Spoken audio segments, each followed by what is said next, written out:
Hey everyone, welcome back. Today, we are going to quiet the noise of the world around us. We are going to step away from the constant demand to be seen, to be successful, and to be recognized. We are going to ask a question that, deep down, I think we have all asked ourselves in the quiet of the night. Does anyone see what I am going through? Does God truly value the small, hidden sacrifices I make when no one is watching? We live in a time that is obsessed with visibility. We are told that if it isn't posted, if it isn't applauded, if it isn't influential, then it doesn't matter. But today, we are going to look through the eyes of a saint who saw the world and the world to come very differently. We are going to explore the mystical vision of Saint Padre Pio, a man who was granted the terrifying and beautiful grace of seeing the reality of heaven while his feet were still planted on earth. Specifically, we are going to talk about a vision he had of the places prepared in paradise. It is a story that turns our understanding of success upside down. It is a revelation that the most magnificent thrones in heaven are not reserved for the famous, the loud, or the powerful of this earth. They are reserved for the humble. They are reserved for you, who bear your crosses in silence. Padre Pio saw that the invisible people of this world are often the royalty of the next. So, take a deep breath, let go of the need to be important for just a moment, and let's journey together into this magnificent promise. To understand the vision, we first have to understand the man who saw it. We have to remember that Padre Pio lived in a state of constant, paradoxical suffering. To the world, he was a celebrity. By the mid-20th century, thousands of people were flocking to San Giovanni Rotondo. They climbed the dusty mountain roads in buses and cars, desperate just to touch the hem of his habit. They shouted his name. They fought for a place in the confessional line. He was the most famous priest in the world. And yet, his heart was not in the fame. In fact, the noise of the world was painful to him. Padre Pio was a Capuchin friar, a son of St. Francis, vowed to poverty and humility. He didn't want the crowds. He wanted God. He often described himself as a mystery to himself, a man suspended between the agonizing pain of the stigmata, the wounds of Christ that bled in his hands, feet, and side, and the overwhelming sweetness of God's presence.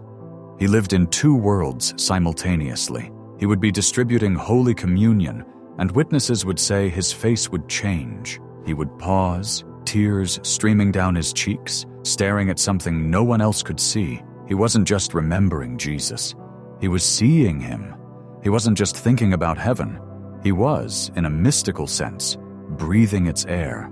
It was during one of these profound periods of contemplation that the Lord pulled back the veil. Padre Pio was given a glimpse of the celestial hierarchy, and what he saw shocks us even today because it is so contrary to how we operate down here.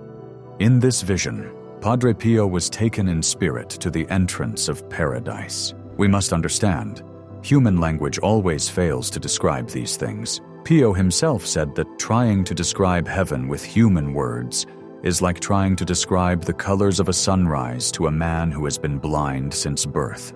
But he used the images he could. He described seeing mansions and thrones of indescribable beauty. These were not physical chairs made of gold and velvet, but states of glory, radiant with light, pulsing with a joy that was alive. There were thrones that shone like the sun, and others that sparkled like diamonds. The music was not just sound. It was a vibration of pure love that healed the soul instantly. But what caught the saint's attention wasn't just the architecture of heaven. It was the occupants. He saw places of immense honor, high places, close to the very center of the divine light. And who was sitting there? Who was occupying these thrones that the angels gazed upon with reverence? On earth, we would expect to see the great popes, the kings who defended the faith, the famous, eloquent preachers who converted thousands, and surely many of them are there. But in the highest places of this specific vision, Padre Pio saw the simple souls. He saw uneducated women who had never left their villages. He saw men who had worked the fields their entire lives, whose backs were bent from labor, who had never received an award or a round of applause. He saw the little ones. He realized a profound truth that he would later teach to his spiritual children. In heaven, the hierarchy is determined by the capacity to love and the capacity to suffer with humility. There is a story told about a woman, let's call her Maria, who was a spiritual daughter of the Padre. She was a nobody in the eyes of the town. She wasn't wealthy. She couldn't give big donations to the building of the Home for the Relief of Suffering the great hospital Pio was building. She was often sick, plagued by chronic pain that made even walking to the church a trial. She lived a life of quiet desperation, caring for a difficult family, bearing the sharp tongue of a critical mother-in-law, and dealing with the poverty of post-war Italy. To the neighbors, Maria was just a background character. She was the woman in the faded dress kneeling in the back of the church, weeping quietly into her handkerchief. She often felt useless. She would confess to Padre Pio, "Father, I do nothing for God. I have no money to give. I cannot fast because I am weak. I cannot go on pilgrimages. I am useless." Padre Pio, with that piercing gaze that could read the soul, would look at her and become fierce. He would say to her, "My child, you do not know what you are saying. One day of your suffering, born without complaint, is worth more than a year of fasting by others. You are building a palace in heaven, and you don't even know it." When Maria eventually passed away, unnoticed by the world, Padre Pio was seen smiling. Someone asked him why he wasn't mourning. He replied, "Why should I mourn? I have seen where she is. If you could see the beauty of the soul of that simple woman now, you would die of joy. The angels make way for her." This is the core of the message we need to hear today. The vision of Padre Pio confirms what Jesus taught in the Beatitudes. "Blessed are the meek, for they shall inherit the earth." But Pio saw that they inherit not just the earth, but the highest heights of heaven. He saw that the glory in heaven is made out of the humility on earth. It's a chemical reaction of the soul. Every time you swallow a harsh word, instead of arguing back, you are adding a brick of gold to your eternal home. Every time you accept a failure or a humiliation without becoming bitter, you are polishing a gemstone that will shine for eternity. There was a stark contrast to this, of course. Padre Pio was known for being tough on the proud. He could smell arrogance, sometimes literally. He famously said that the sin of pride stank like rotting garbage to his spiritual senses. One day, a very wealthy and influential man came to the friary. This man was used to doors opening for him. He was used to being escorted to the front of the line. He arrived at San Giovanni Rotondo expecting a private audience with the saint immediately. He bypassed the hundreds of poor peasants who had been waiting in the heat for days. He told the friar at the door, "Tell the padre that I am here," and he gave his title. The message was brought to Padre Pio in the sacristy. Pio was praying, preparing for Mass. He didn't even lift his head. He simply said, "Tell him I am busy with the king's business. He must wait his turn like everyone else." The man was furious. He couldn't believe he was being treated like a commoner. But later, when he finally caught Padre Pio in the hallway, the saint looked at him with eyes that burned. Pio didn't look at the man's expensive suit. He looked at the shriveled state of his soul. He said to him, "You walk with your head so high you cannot see the ground where you will stumble. In the house of my Father, there are no reserved seats for titles. The only title that matters there is Child of God, and you are forgetting how to be one."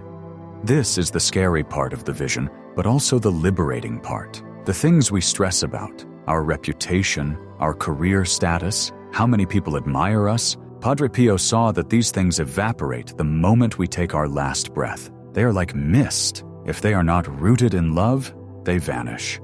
But let's go back to the beauty. Let's go back to what sustains us.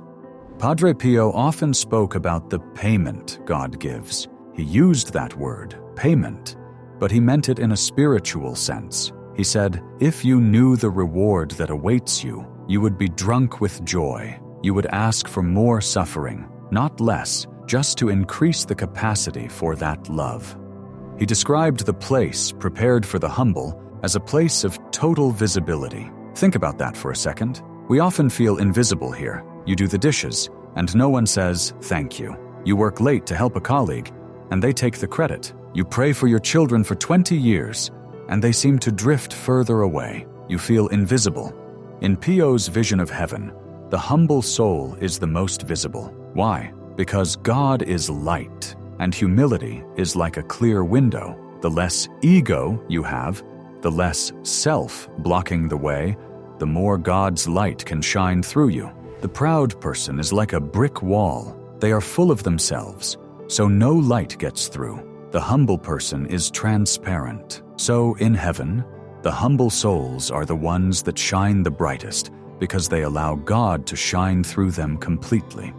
There is a touching account of an old man, a peasant farmer from the Gargano region, who used to visit the friary. He was unwashed, smelling of sheep and garlic. People would move away from him in the pews, but when Padre Pio saw him, his face would light up. He would embrace this old man.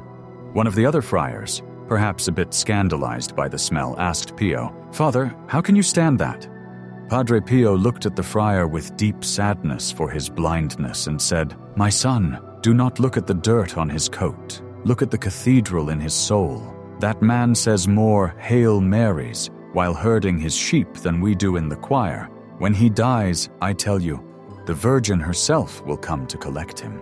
This brings us to a specific detail of the vision that is so full of hope. Padre Pio described seeing that our tears are not lost. He said that in the magnificent place, every tear shed in secret, every drop of pain offered to God, is transformed. In the world, weeping is seen as weakness. We hide our tears. But in the economy of heaven, tears are diamonds. Pio saw that the robes of the saints in glory were adorned with jewels that corresponded to their sufferings on earth. The person who suffered little had a simple garment. Beautiful, yes, but simple. But the person who had suffered much, the mother who lost a child and kept her faith, the man who lost his job and kept trusting, the person who battled chronic illness without bitterness, their garments in heaven were blindingly magnificent. He wants us to know that God is the great conservator. Nothing is wasted, absolutely nothing. There were times when Padre Pio himself was so crushed by the burden of the sins he heard in confession and by the physical torture of the stigmata that he felt he couldn't go on. In those moments, the Lord would grant him these consolations, these peeks behind the curtain, and he would come back from them with a renewed message for us: pray, hope, and don't worry. We hear that phrase all the time. It's on bumper stickers and magnets. But when we understand the vision behind it, it stops being a cliche and starts being a lifeline. Don't worry. Why? Not because life is easy. Pio knew life was hard. He said, "Don't worry," because he saw the end of the story. He saw the magnificent place. He knew that the trials of this life are short compared to the vastness of eternity. He famously said, "The life of a Christian is nothing but a perpetual struggle against self. There is no flowering of the soul to the beauty of its perfection, except at the price of pain." But he didn't leave it at pain. He always pointed to the flowering. So what does this mean for us? Right now, today, how do we live in light of this vision? It means we have to change how we measure our lives. We have to stop looking at our lives through the lens of Instagram or the lens of our bank account and start looking at them through the lens of eternity. If you are feeling small today, if you are feeling like your life hasn't amounted to much in the eyes of the world, I want you to listen closely. You are exactly where you need to be, great in the kingdom of heaven. Padre Pio teaches us that the magnificent place is built by the hidden life. Think of the 30 years Jesus spent in Nazareth. He was the creator of the universe. Yet for 30 years, he was just a carpenter. He swept sawdust. He fixed chairs. He listened to his neighbors. He was invisible to history. Was he wasting his time? No. He was sanctifying the ordinary. He was showing us that God lives in the quiet moments. Padre Pio urged his spiritual children to love the hidden life. He would say, "Do not wish to be seen by men, for if you are paid by their applause, You have already received your reward. Rather, hide your good deeds in the heart of Jesus, where they will grow safely. There is a powerful testimony from a man who was facing financial ruin. He had lost his business and felt like a total failure. He went to Padre Pio, weeping, saying he had disgraced his family. He expected Pio to pray for a financial miracle, which Pio sometimes did. But this time Pio did something different. He put his wounded hand on the man's head and said, "Courage. The world is falling away from you so that you can finally see what is real. You are building a fortune now that thieves cannot steal. Do not despair. You are closer to God now in your poverty than you ever were in your wealth." The man didn't understand it at first, but years later, he testified that those years of struggle were the years he truly found his faith, found his family again, and found peace. He realized that Pio wasn't just comforting him, he was revealing the true value of things. As we move toward the end of our reflection, I want you to imagine that magnificent place that Padre Pio saw. Try to visualize it. Imagine a place where you are fully known and fully loved. A place where you don't have to perform. A place where your worth isn't determined by your productivity. Imagine that waiting for you is a throne, a place that fits you perfectly, designed by a Father who has counted every hair on your head. And imagine that the way to get there is simply to walk the path you are on right now with love. Padre Pio often said, "It is necessary to become a diamond." And how is a diamond made? It is carbon that is subjected to intense pressure in the dark for a long time. If the carbon could speak, it would probably scream. It would say, "I am being crushed. I am in the dark. This is pointless." But the earth knows what it is doing. It is making something that will reflect the light perfectly. You are in the press. The pressure you feel, the financial stress, the relationship troubles, the loneliness, the physical pain, this is the pressure. But Padre Pio is whispering to us from heaven, "Hold on. Do not give up. You are becoming a diamond." He saw the finished product. He saw the magnificent place prepared for the humble.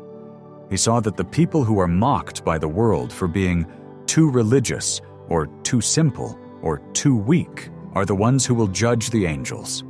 Let's finish with this thought. Padre Pio once promised that he would stand at the gates of heaven and not enter until all of his spiritual children had entered before him. He is a father who waits. He is waiting for you, but he is asking you to trust the process of humility. He is asking you to stop fighting for the best seat at the table of this world so that you can be given the best seat at the banquet of God. So, the next time you feel overlooked, the next time you do something good and no one notices, the next time you suffer in silence, smile a secret smile. Because you know the truth. You know what Padre Pio saw. You know that in that moment of invisibility, the angels are writing your name in the book of life, and the carpenter from Nazareth is preparing your home. We are not living for the applause of earth. We are living for the embrace of heaven. Thank you for spending this time with us. If this message brought you a little bit of peace, if it helped you see your struggles in a new light, share it with someone who might be feeling invisible today. Let's remind each other that we are destined for something magnificent. Until next time, keep walking the humble path. The destination is more beautiful than we can dare to dream. God bless you.